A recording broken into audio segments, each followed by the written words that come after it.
Did you know that using engine oil designed for cars is a bad idea for your motorcycle? True. Motorcycle engine oils contain additives specifically tailored for the unique operating conditions of bikes, such as higher revs and wet clutches.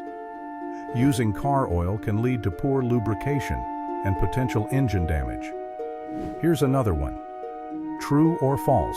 You should always warm up your motorcycle before riding. False. While it's important to let the engine reach its operating temperature, prolonged idling can actually cause more harm than good.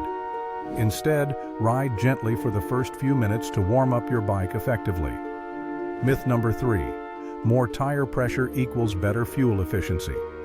This is only partially true. While proper tire pressure is essential, overinflated tires can reduce traction and lead to unsafe handling, especially in wet conditions. Finally, did you know that you don't have to change your oil every 3,000 miles? This is a common misconception. Depending on your motorcycle and the type of oil used, intervals can vary greatly, sometimes stretching to 5,000 miles or more. What are your motorcycle maintenance tips? Share your experiences in the comments.